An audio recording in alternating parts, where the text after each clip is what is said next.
line thing is you have to win. Ill intent, violence, physicality, pain. Enough is enough.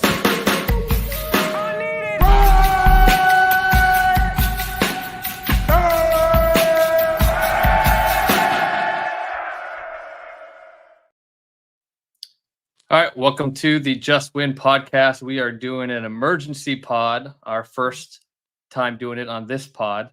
Davante Adams has requested a trade, and it's something that has been kind of brewing, but the timeline got accelerated now that the Raiders haven't had success that they wanted to. I think Ian Rappaport reported that he put in the request last night, and coincidentally, the head coach of the Raiders, Antonio Pierce, also liked an Instagram post that about trade speculation. So can you guys kind of fill us in and talk about the context of what's all happened leading up to today? Go ahead, Tashan. Oh, yeah, sure. I can hop in. So yeah, I mean, it all came out today, of course.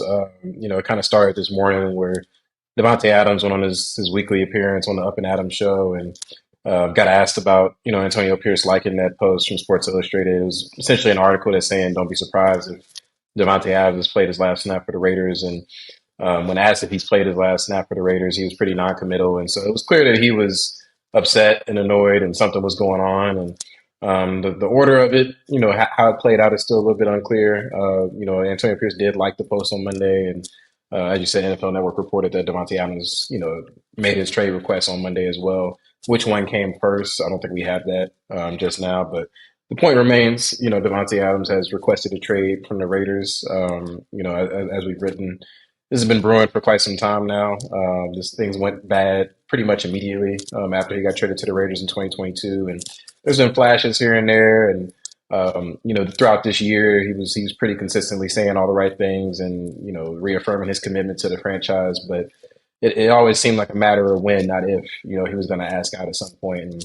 And I think the timing of it is surprising. I don't think any of us expected it to happen this early in the season going into week 5, but the end result is something that we probably saw coming even before the season started. Yeah, man. Social media. Be careful which post you like. That's the moral of the story, I think. But yeah, I think that's like the cherry on top of the crap Sunday. I think we talked about Davante all season long about what was going to happen. I think we always thought closer to the deadline, the trade deadline, something might happen because it didn't seem like they're going to give him a new deal, and didn't seem like he'd be back next year, and he made like $36 million next year in salary. That was never going to happen. So I think the one hope for Raider fans and for Davante, and maybe for the Raiders, was if they won this year, they had success, made a playoff push, maybe he stays, maybe things are on a different kind of momentum. But I think otherwise, it's kind of inevitable that he was going to be gone. I think now this definitely makes it a much faster process. I think teams are weighing in. Raiders are listening to offers. I don't know if there's a rush to do this deal still. I think you still can, you're at 2-2. I wouldn't totally give up on the season and try and trade one of your two best players if you're not happy with the compensation. I know there's talk about a second round pick and plus more, but I'm not sure what leverage they have at this moment as far as, if a guy who wants to be gone, and clearly the coach and he are not on the same page. So, Tom Telesco's not done anything in a hurry as of yet, and he hasn't been panicked in any moves so far. And I think that maybe that shouldn't start now. I think you kind of wait and see, and hopefully at some point leverage gets back in your favor. But it definitely looks more and more like right now, like Davante Adams will be somewhere else before too long. Yeah, they've left the door open for him to, potentially not get traded before the trade deadline, which is the first week of November and week 10. But at this point, it just doesn't feel realistic for there to be a reconciliation. It's pretty obvious, whether Antonio Pierce intentionally liked that post or not, the relationship between him and Davante Adams is frayed. Davante's confidence in the Raiders heading in a direction to be a contending team is obviously pretty low right now. And it, as we've discussed, it just doesn't really align with their timeline. Like, this team isn't close to contending. It doesn't really make a whole bunch of sense to keep paying an older, expensive receiver, even one as good as Davante Adams, especially if you can get something in the form of compensation for him. And, they're looking for at least a second round pick and more. I do think they could still be in a situation where they have some leverage, because I think there's going to be multiple teams interested in Davante Adams. I don't think this is going to be compared, it's different players, different situations, but I don't think this is like the Derek Carr situation from last year. I think they have, a better chance of getting something good for Davante, and there's going to be multiple teams interested in his services. I know the Jets come to mind, but there's others out there as well, and so I think they end up getting something for him if they decide to move him. Also, the fact that you kind of have to rework this Davante Adams contract, that gives him some leverage. He doesn't have a no trade clause, but for a team to actually be interested in doing this trade, they would have to get Adams to agree to rework that contract, because, like you said, the last 2 years are not guaranteed, but it's pretty unrealistic to pay him that amount of money. So, am I right in assessing that he does have a bit of leverage as far as deciding where he wants to go? Sure, We that's were true. more so talking from the team perspective, like whether they have leverage in terms of getting more for his services. But yeah, I mean, he could use that to his advantage of saying, I'm not going to sign a new deal with you guys, so you shouldn't trade for me. Like, I don't think, let's say a team like the New England Patriots, like even though they need a receiver, like Davante Adams, like if he wants to win, like it doesn't really make sense to go to the Patriots. I don't think they're in a much different situation than the Raiders. That he could use that, to try to dictate where he goes. But he doesn't have a no trade clause, so ultimately it's not his decision. The Raiders can trade him wherever they want to, but there is some risk involved for the team that acquires him if it's not a place that we think he wants to land. Yes, I think it'd be pretty hard for a team to trade for him, not having some sort of verbal agreement to that he's going to rework the contract. I mean, you just look the Hassan Reddick situation is a bit different, but I mean, it could end in disaster if you trade capital for him, like a second round pick, and all of a sudden he decides he's not going to re-sign, especially if you want him long term. So that's difficult. Jason from Over the Cap tweeted that whatever team is going to trade for him they're just going to owe him $13 million this year, and that figure goes down by about $1 million every week. So that opens up the possibility of a lot of teams trading for him. I think there's probably some teams that could open up a little bit more cap space that want to trade for him, but it seems like teams like the Bills or Saints might be out of it just because they don't have any cap space. I think you can always do a trade and worry about that stuff later. That's why you would not give up a second round pick. I think that's why I talk about the team leverage. I think you can trade for Davante Adams and not worry about next year's deal if you're only giving up a third or fourth round pick. So I think, and obviously you talk to him and you try and make sure you're on the same page. But I mean, he clearly wants out. So I don't know what the holdup would be as far as teams can make cap space work in many ways. I mean, to me, cap space is never a reason why deals don't happen. I mean, you can find a way to get it done. So if they want him and he wants to go somewhere, I wouldn't worry too much about the cap space for next year.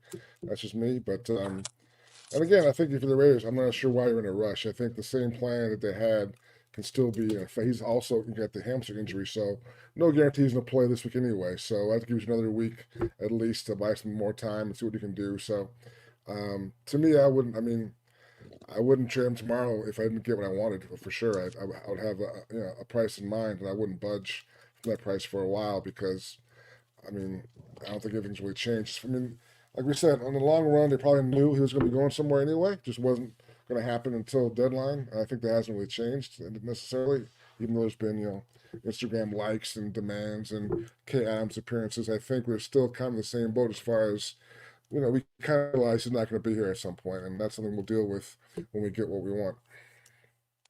Yeah, from a numbers standpoint, I mean, the Raiders, there will be some financial implications if they do trade him. They free up about $17 million in immediate cap space if they do. They would take a $8 million dead money hit this year, and then next year they would take about a $16 million dead money hit. That's not nothing, but considering that they already have, in excess of $30 million in cap space this year, and their books look pretty good for next year, like those both are manageable numbers, particularly if you get a good enough compensation in return for him. When it comes to another team, since it is in season, they would need to like have that cap space available before the trade happens in order for it to go through. But as you said, Vic, like you can restructure deals on your own, like existing deals on your team. Like let's use the Bills for example. if they wanted to restructure Josh Allen's deal to create $15 million in cap space and trade for Davante Adams, they could. And so teams can figure it out if they want to bad enough. But another option is the Raiders could offer to essentially pay down Davante Adams' base salary this season. Like if it is a team that's really just cap hamstrung but they want to give up the draft capital to go get him, but the Raiders need to eat $8 million of his salary. Maybe they're willing to do that for a second round pick. So there's a few ways that it can play out to make the money work. Derek Carr reworking his deal. And that's an example of a guy who I'm sure would jump at the chance to get Davante back, and that would kind of be a bitter pill for Raider fans to swallow if those guys had success together. But again, I think when they made this trade way back when, and they got Davante Adams, skip a first, second round pick, and people had high hopes. I mean, talking Super Bowl, and they got Chandler Jones. Everyone was like, "We're making our big move, our big run." It clearly didn't work out. It's been several steps which kind of have got to us to this point. I think the McDaniels disaster, Derek Carr disaster. I think the Jimmy G disaster. A lot of disasters. I think the receiver show he didn't do Davante any favors as far as the way he came off. I think it rubbed people in the building the wrong way when he was talking about he signed off on the Jimmy G being benched and he signed off on this, and his mannerisms, I think, kind of rubbed some players in the locker room a little the wrong way, as far as the coaching staff as well. So I think he talked about having a clean slate before this season started. I'm not sure it was always totally clean. It may have been cleaner than it was at the end of last season, but I think both he and the team always in the back of their minds kind of realized this is where this is going to end up happening. Maybe not this soon now.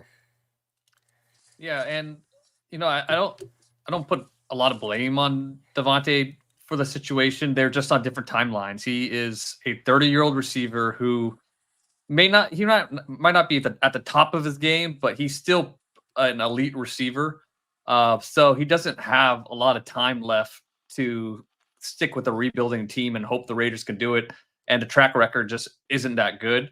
So I think that, and we talked, and I talked about this before the season, so I'm not just speaking on this after the fact, but I just always thought the Raiders should be more realistic about where their timeline is. They probably could have gotten better offers or maybe better value if they traded him in the offseason. And I really think a Brandon Ayuk trade was feasible in offseason, which would have given, and Ayuk doesn't have the ceiling that Adams has, but he's still a number one receiver and he's very young. And I think that trade would have made sense for both teams. But just kind of waiting, and then now you're in this situation, which is a little predictable. The problem I don't know if you have a ton of leverage, and the Raiders aren't going to get a first round draft pick. I know a lot of fans think that the Raiders are going to get a first round pick, but they're not going to get a first round pick. They're asking for a second, and usually when you ask for a second, initially, if that's your early request, you're probably not going to get a second. You're probably going to end up getting a third and some other picks. So, I mean, that's what usually has happened historically. A team would come out and say, we're not trading this player unless we get this. And then they ended up getting traded for a little less. So I just can't see a world where they get a first. Because you couldn't really move him in the offseason, I don't think, because you brought back Antonio Pierce based on momentum. The players were on the back. Max Crosby with his pseudo, demand, like I may go somewhere else, yada, yada, yada. So you kind of, everything is based on, we finished last year strong, same nucleus, we're all smoking cigars and playing the old Raider style. And, and he was part of that. He's one of your two best players in your team. So any hopes you have of making a playoff push kind of rests a lot on him and also Max Crosby, your two best guys. So I think when you bring Antonio Pierce back under that players guy, momentum, we found the right formula. We're going in this direction to bring AP back and then trade Davante for, I don't know, a second round pick, whatever it would have been at that time. I'm not sure what the message is there as far as the rest of the locker room and what you're saying as an organization. So I agree with you. It was flawed. Definitely the approach and the follow through was flawed, but I'm not sure if you really can bring back Antonio Pierce with the players all behind him and then trade Davante Adams before the season even starts. I mean, I think it sends the same message that it would do now. I mean, you're 2-2 and, kind of in the thick of it in the AFC. It's not like they're like 0-4 right now and the team is falling apart. Like, I still think it sends a message, like if you trade your second best player, arguably your first, the best player in your team, that we're not really trying to win really that year. Like, and I think this has always been like a halfway in, halfway out team. I mean, look at their roster moves this offseason. They signed Christian Wilkins to that massive deal, which signals you're going for it. But the rest of their free agent moves were really measured. They weren't really aggressive when it came to trying to trade up for a quarterback. The quarterback that they signed, Gardner Minshew, is like the typical bridge quarterback, and so it kind of just seemed like they were treading water as a roster. I mean, anytime that you have $30 million in cap space this deep into the season, like you weren't really being too aggressive. But they also didn't go the other way and traded and tear everything down and trade away Max and trade away Davante and not sign Christian Wilkins. And so they kind of like were a team that didn't really have a clear direction. This was kind of a transition year for them. But I think trading Davante Adams kind of signals that, you're more so looking towards the future, trying to retool and rebuild and see what comes next for this franchise.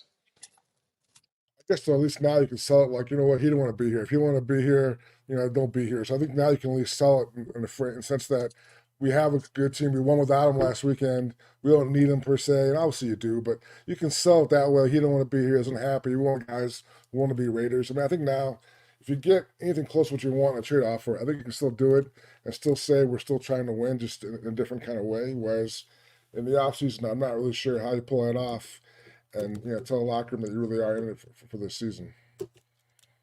Yeah, and let's talk about trade destinations. To me, I think the top 3 teams to me are the New York Jets, obviously, to reunite him with Aaron Rodgers. And on the K Adams show, he was talking glowingly about Aaron Rodgers and how much he misses him and all that stuff, which I thought was kind of weird at the time and now kind of makes sense. 2, Pittsburgh Steelers, who were very open in trying to find another receiver to go with George Pickens, and they're 3-1. They have the cap space.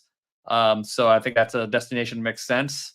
And 3, the Commanders. The Commanders also need another receiver. I think they're going to go all in on Jaden Daniels based on what he's shown, and they have a chance to win the NFC East. So to me, those are the top 3 teams. I think there are other teams like the Saints and Bills that can make it work, but they have to free up cap space as well. Do you guys think that's a fair list, or do you have any other teams you guys think could enter into the conversation? That's a good start. I think the obvious team is the Chiefs. They have a huge need at receiver, but I can't imagine Mark Davis ever signing off on a trade to the Chiefs. I think that to the AFC West opponent who you're trying to chase down at some point. So I think that the Chiefs desperately need a wide receiver, but he'd be a great fit. But I just can't imagine Mark Davis signs off on that one if it were to happen. Yeah, I mean, Yeah, I think there's a couple of extra teams. I guess the Saints is one that comes to mind, potentially reuniting with Derek Carr for the second time or third time, I guess, in a way. And then, potentially the Steelers as well. They were a team that was going after Ayuk, and maybe they could try to get another veteran receiver. But I think there's going to be multiple suitors for his services. It's just a matter of that compensation piece. Is somebody going to be willing to go up to a second round pick?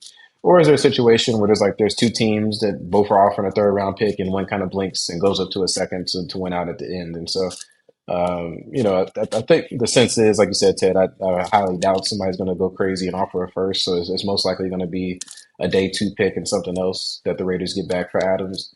And something else that's just factored into the equation. Like I know some people have asked about the hamstring injury that Adams has had. Like my sense is that is an actual hamstring injury. And so that's something that, I mean, even if he was with the Raiders, I don't think he'd be playing this week, for example, against the Broncos.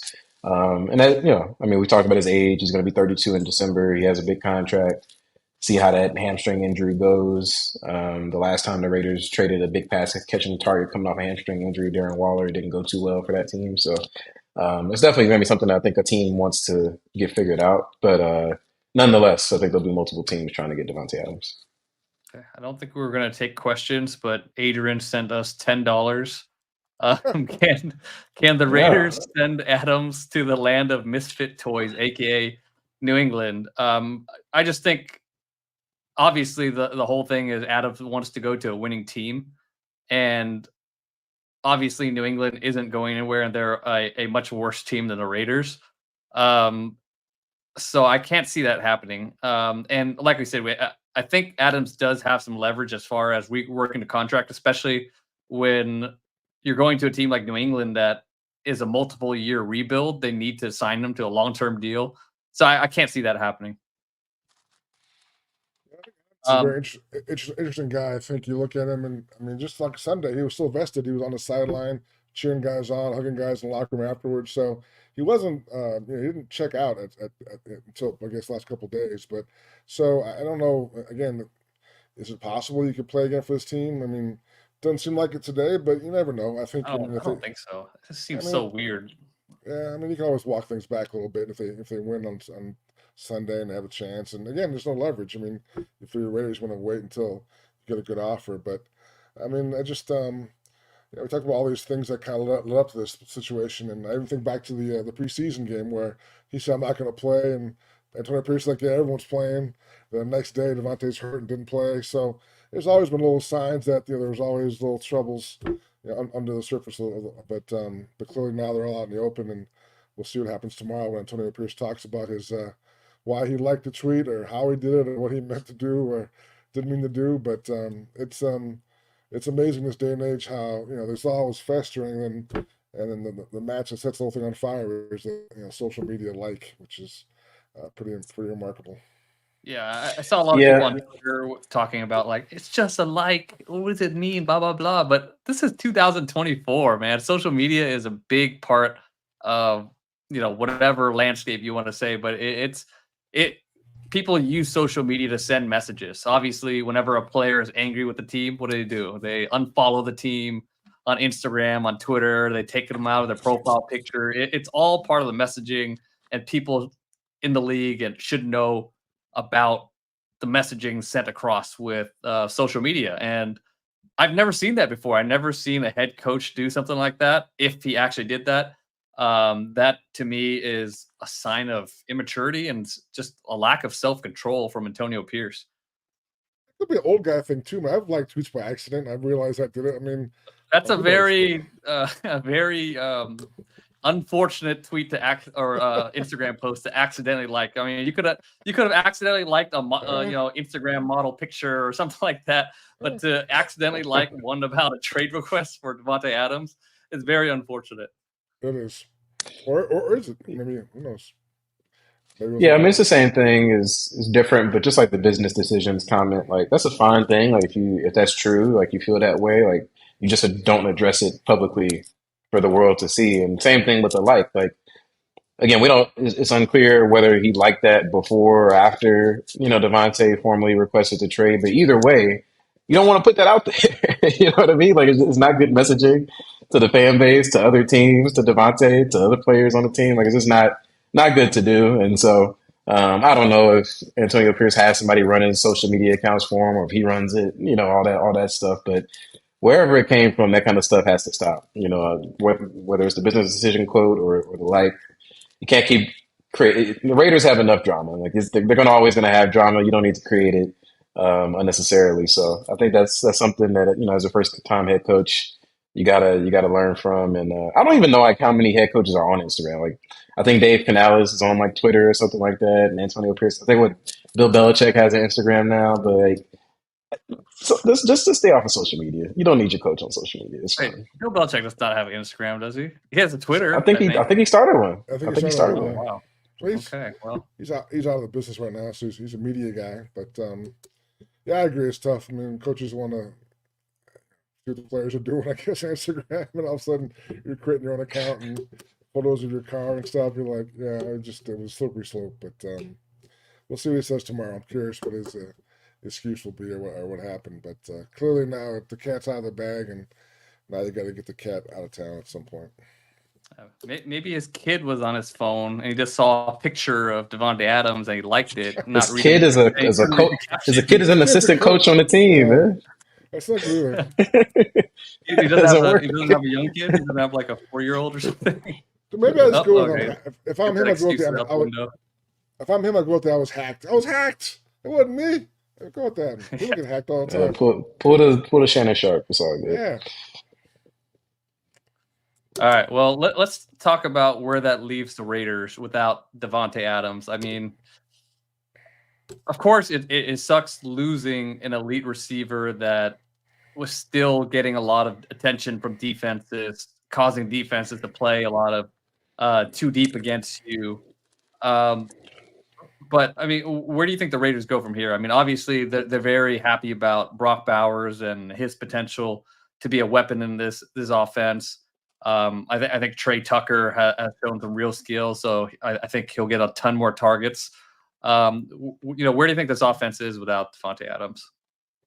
I think it depends when you get back in the trade. Can you get back a pick and maybe a receiver as number 2 guy or number 3 guy? Then, I mean, we're talking about the Jets now. Just the other day I was thinking about dumb offers. I was thinking maybe a draft pick and Mike Williams gets it done. Mike Williams definitely still got some talent, got some skill level left. So a guy like that who can kind of slide into your number 2 role. Does he even have an ACL left? He's actually been playing pretty well the last couple of weeks. He was hurt, Okay. but he's gotten better every week since he came back. So again, not a great player, but he's solid. He's hurt the Raiders in the past. I think he could definitely help if that's you're looking for a guy who can help you out this year in a much lower level than Davante. But I think if you're making a trade, I'm not sure the guys you have at receiver right now are good enough. There's some decent depth, but I think you need another guy to plug in there who's made some catches in the NFL. Yeah, I mean, the offense is definitely going to be worse without Davante Adams, but I think from a pass catcher standpoint, they'll still be in a decent position. I mean, I think Jacoby Myers is like a low end number 1, high end number 2 type of guy. Trey Tucker, I think he's had some pretty good flashes so far this season, and he could probably do better, have more production with some more volume. And then, of course, Brock Bowers, I think he just has to kind of become that number 1 option for you. Ideally, I mean, that's what, you draft a tight end 13th overall, you're expecting him to turn into like a Travis Kelce, George Kittle type. And I'm not saying he has to be that right away as a rookie, but feed him, I mean, put his, I think he only had 2 catches in the last game. Yeah, you got to get that number up there. And just in terms of how their offensive, what their approach is, I mean, they got to get back to running the ball well, like they did against the Browns. That was a really big breakthrough, I would say, for their run game. First 3 games, they couldn't do anything on the ground, and offense as a whole struggled. But if they can run the ball consistently, and I still think they have enough talent, in terms of pass catching weapons to have a decent offense, assuming that Gardner Minshew bounces back from what was a pretty rough game last week. So I don't think the offense is like barren and devoid of talent if they trade Davante Adams, even if they don't get a significant player back, but they'll still be worse for sure. Yeah, the problem is always going to come down to they just don't have an elite quarterback or a very good quarterback. So, I mean, there's going to be weapons on this team, like you guys mentioned, and and Luke Getsy had an encouraging game last week. So I think you could find ways to use what the Raiders have for an effective offense. But the ceiling for this offense is always going to be capped by the quarterback, no matter if Adams is out on the field or not. So, I mean, it obviously is going to hurt not having Davante Adams, but I mean, this could be better for developing some of the younger talent in the long run, like, getting Trey Tucker the ball a ton, getting Brock Bowers more targets, and maybe that's going to be better for a year down the line, 2 years down the line, rather than just, force feeding Davante Adams 25-30% of your targets. But I'm just trying to find a silver lining here. Okay. I'm not saying that's a pretty big spin. Not to have Davante Adams. That's a good spin. Like, when they get Trey Tucker more looks, it's a good deal. It's been a tough day for Raider Nation. Okay. I'm just trying to, talk people off the ledge here. I'm not sure. Yeah.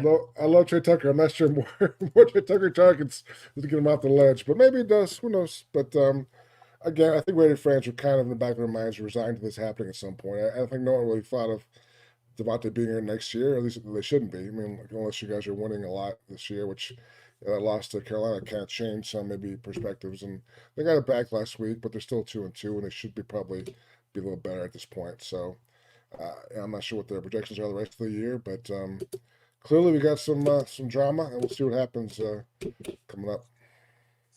Yeah, and I mean, I think the spin more so is, if they're able to get some significant draft compensation for Adams, it'll help put them in position to find their quarterback of the future moving forward. Because I think just the rotational door that they've had at quarterback was a big reason why they got here with Davante Adams. That first year with Derek Carr didn't go as expected. Ended up getting benched for Jarrett Stidham. Then you sign Jimmy Garoppolo. Then you have a game with Brian Hoyer. Then you have Aiden O'Connell. Then you have Gardner Minshew. None of these guys ended up being the answer at quarterback for the Raiders, and they didn't have one on the roster looking ahead, and I'm sure that factored into Davante's decision to request that trade. But if you are able to get a second round pick for him, you could use that. Package that with maybe something else to try to move up if you aren't bad enough to get one of the premier quarterbacks in the draft and go get your guy. Obviously, no draft pick is a guarantee. We see busts every year, but you got to take a shot at some point. They haven't in quite some time, and I think it's that time for them to go get a quarterback in the draft. And I know people were down on the quarterback class before this season for some reason, but I think some of these guys look pretty good. I mean, Cam Ward, Shador Sanders, Carson Beck. There's a few guys, Quinn Ewers. Like, there's a few guys that intrigue me that'll likely go in the first round, and there should be some options there for him. And so, if you're able to get some draft capital for Davante Adams, that could help set you up for the draft next April. See, they started Aiden O'Connell from the beginning of the season. This would have never happened. He would have been happy. No, I'm kidding. Yeah, I'm sure he would have been thrilled with the quarterback play at that point. Yep. All right. Well, I think we're gonna wrap up this emergency pod. We'll take questions in our regular weekly pod that will come out on Friday. Anything else you guys want to add before we leave? Nope. I mean, people have asked. They do go return to practice tomorrow, Wednesday. Head coach Antonio Pierce, he always talks before practice, so we'll get whatever his reaction to this is. Usually Davante Adams talks on Wednesdays. I would not expect that to happen tomorrow, but we'll see. But we'll have some more official comment from the team tomorrow. So looking forward to that. I think some surprises. You never know. Maybe he shows up and says the whole thing is just much ado about nothing. Let's play ball. Who knows? All right. Last thing. What are the chances we see Davante Adams play for the Raiders again, in your eyes? I mean, it's not good. After the today's all that happened today, not good. But I wouldn't say zero. I wouldn't say 0%. But clearly, if a team makes a good enough offer, I think the Raiders will probably jump at it at this point. 0. He's going 0. I'll go 10%. Okay, I'll go. I'll say 2%. Oh, That's a great guess. What the fuck is this? The price is right? Like, what, you trying to beat me or something? You can't beat you because it can't be 1%. It's going to be 0 or 100. He's going to play or not play. So 2% is a horrible guess. But good job though. You're right in the middle. Yeah. All right. Well, actually, I think we do have time to take a few questions. So let's we'll take 3 questions. How about that? All right, hurry up. All right, Neil, do you see anything?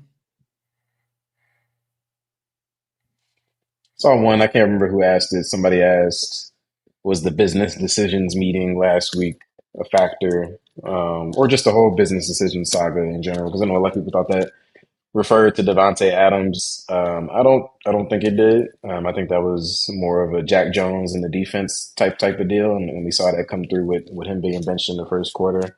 As Vic hit on, I think there's been a series of incidents, whether it's Davante saying he's not going to play in the preseason and coming up with a mystery injury, or the Netflix show and how that went over with the team internally, to a series of things that they've disagreed on. I think that relationship just kind of slowly deteriorated, and it did a pretty sharp 180, because I think initially when Pierce took over last year and they had that run to end the season, like Davante Adams was one of the most, stringent, or bold advocates for Antonio Pierce to get the job. And so things changed pretty quickly between the two of them, but clearly it did. And I don't think that specific meeting was like a flashpoint in the dynamic, but clearly things became frayed between the two of them. Yeah, I think he really is hurt. Some fans think he's not hurt or he's got benched, but he definitely is a bad hamstring. So that's part of the package deal that we're in right now. All right, True Raider asks, why wasn't Tay voted a captain? Because of this. This is why. No, they didn't really do like team captains for the whole year. They kind of game day captains this year, I think. And for some of them, they have 4 guys. And the 4 guys were Blaine, Cole, Minshew, and Crosby. All right, Max? Yeah. I think that's the 4. So, but I don't know if Antonio Pierce is ever really loved Davante's leadership style. I think that's always been one of the small points out of contention where I think he thought he could be doing a better job of doing that. But yeah, I don't think that's. I mean, I don't think it was punishment or anything. I just think it was one of those things where they picked 4 guys, and he wasn't one of them.